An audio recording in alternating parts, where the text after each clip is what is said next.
आपको या आपके साथ वो वाले इंसिडेंट्स हम लोग शेयर करते रहते हैं जहां पर हमें झटका लगता है, समझ में आया? वहां पर क्या होता है, वापस थोड़ा सा डायग्राम समझिए आप।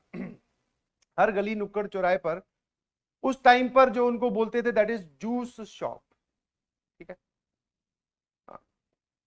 और हर एक जूस शॉप में फैसिलिटी क्या होती थी कि वहां पे टीवी लगा हुआ है, गर्मा गर्म पैटी वगैरह मिलेगी, समोसे मिलेंगे, जूस मिलेगा, कोल्ड ड्रिंक मिलेगी, आप वहां जाकर बैठ सकते हैं, ठीक है। और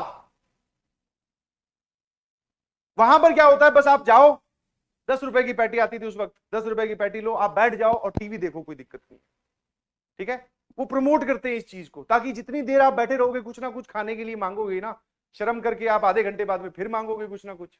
तो उनसे क्या है, वो जूस शॉप वालों का या दुकान वालों का धंधा बढ़िया चलता है। तो वो बच्चों से दोस्ती वोस्ती करके रखते हैं, कोई बात नहीं, इसके पैसे कल दे देना, परसों दे देना, फोन करके आज तू आया नहीं, आज वो नहीं आया, समझ में आया? तो वहां पर एक महफिल टाइप की चलती रहती है 24 घंटे, क्योंकि कुछ लोगों की सुबह क्लास होती है, कुछ लोगों की शाम को क्लास होती है। जिनकी शाम को क्लास वो सुबह बैठे रहते हैं, जिनकी सुबह क्लास वो शाम को बैठे रहते हैं। तो धीरे धीरे हमारा भी यहां पर जाना शुरू हुआ। मतलब हाँ, टाइम वेस्ट रोज नहीं, बट कभी कभी हो जाता था। कभी कभी कैसे, पैटी ली आपने, कोई मूवी चल रही है सामने और आपके रूम पे, और ऐसी तो कोई फैसिलिटी थी नहीं, ना ही आपके पास वो वाले मोबाइल थे उस टाइम पे, बटन वाले मोबाइल हुआ करते थे, तो आप मूवी वगैरह नहीं देख सकते हो जी। तो वहां पे कई बार मूवी चल रही होती थी, बैठ जाते थे, वहां पे 1.5 घंटा बर्बाद हो गया, तो उससे बड़ा फील होता था। नाउ एक दिन, या एक दिन नहीं, वहां पे एक रेगुलरली एक लड़का आता था जो जूस वूस पीता, आराम से बैठता भी था, और पर्टिकुलरली 15-20 मिनट वो वहां पे स्पेंड करके जाता था, दोपहर का अपना या शाम का टाइम, ठीक है। ना उस लड़के को मैं काफी दिनों से देख रहा था, बिकॉज मेरा और उसका जाने का टाइम एकदम सेम सा ही था। तो उसके पहनावे से या उसकी बॉडी लैंग्वेज से मुझे ऐसा लगा कि यार ये मतलब वो है, थोड़ा सा मतलब पढ़ाई वढ़ाई नहीं करता होगा, मैं ही पढ़ने वाला हूं, ये तो ऐसे ही होगा, ठीक है। हाँ। तो मुझे ऐसा लगा उसके पहनावे से, मतलब बोलते ना कि आप किसी दूसरे को कम नहीं समझना चाहिए, ये उस बात का बढ़िया एग्जाम्पल है। और दूसरा, आपको अपना टाइम वेस्ट नहीं करना चाहिए, वो भी उस बात का बढ़िया एग्जाम्पल। हाँ, वो 15-20 मिनट निकालकर ब्रेक लेने जरूर आता था। 15-20 मिनट में जूस हो गया, कोल्ड ड्रिंक होगी, पैटी होगी, टीवी भी देखता था। मैं ये नहीं बोल रहा हूं कि आया खाया और भाग गया, नहीं जी, तसल्ली से अखबार वखबार भी पढ़े रहते थे, पढ़ता था, है ना। नाउ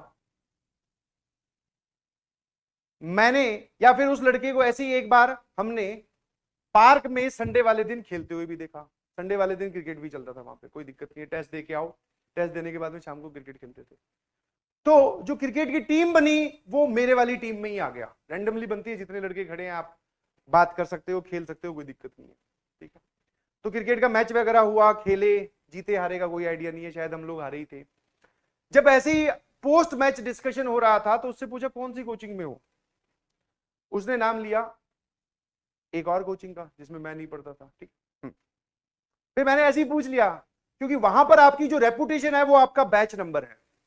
आप कितने अमीर हो, कैसे दिखते हो, आपके पास कितना बैंक बैलेंस है, गाड़ी है कि साइकिल है कि पैदल हो, ये कुछ मैटर नहीं करता। कोई अगर सामने या गली में खड़ा होकर बोल दे मैं A1 बैच से हूं, 12th का टॉप वाला बैच, बस उसके अलावा सामने चाहे बोले ना अंबानी जी खुद खड़े हो तो वो भी कुछ नहीं बोल सकते। और इधर 11th का टॉप वाला बैच इज P, तो बोले P1 से हूं। जैसे ही अगर मान लो पता चले कि ये लड़का P1 से, अपने आप दिल में इज्जत, अपने आप आपके घुटने सीधे हो जाएंगे, आप खड़े हो जाओगे, अरे भाई ये P1 से है, इसका तो सिलेक्शन श्योर ही है, ये तो अंडर 50 आने वाला है, समझ गए। तो उससे मैंने बैच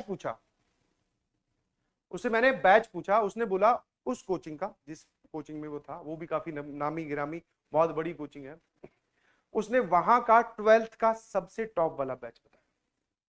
और जैसे ही उसने ये बताया मेरी हालत खराब। मैंने कहा यार तू तो टाइम वेस्ट करता है, तू वहां आता है, तू क्रिकेट भी खेल रहा है, आज तू क्रिकेट भी खेल रहा है, वहां भी आता है, और तू बोल रहा है कि उस बैच में हूं।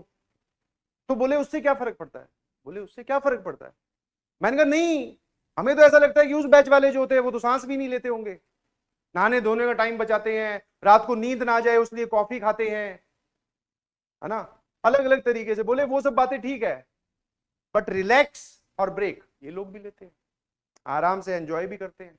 ऐसा कहीं नहीं है कि जो बहुत टॉपर है पढ़ने वाला वो 24 घंटे में से 24 घंटे ही किताब में घुसा रहता है। तो मैंने कहा बता फिर कुछ क्या किया जाए।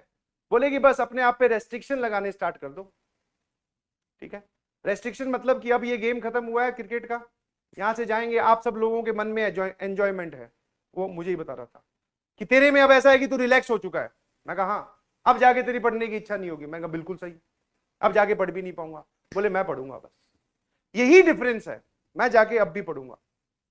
खेला कूदा, एंजॉय किया, टाइम स्पेंड किया, वो अलग कहानी है, बट जो हमारा रेगुलर बेसिस का जो काम है वो अब जाके कंप्लीट करो।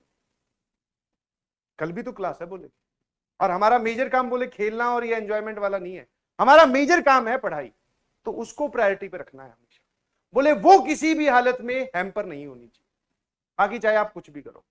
मैं कहा बस यही है टैग लाइन, यही है मतलब फाइनल लाइन। बोले हाँ, इसको हमेशा फॉलो करो, तुम भी ऊपर आ जाओगे। वाह। तो उस दिन जो झटका लगा, उससे एक बात समझ में आई, और ये बात मैंने तुम्हें पहले भी बताई थी, एक डेडिकेशन वाला एग्जांपल।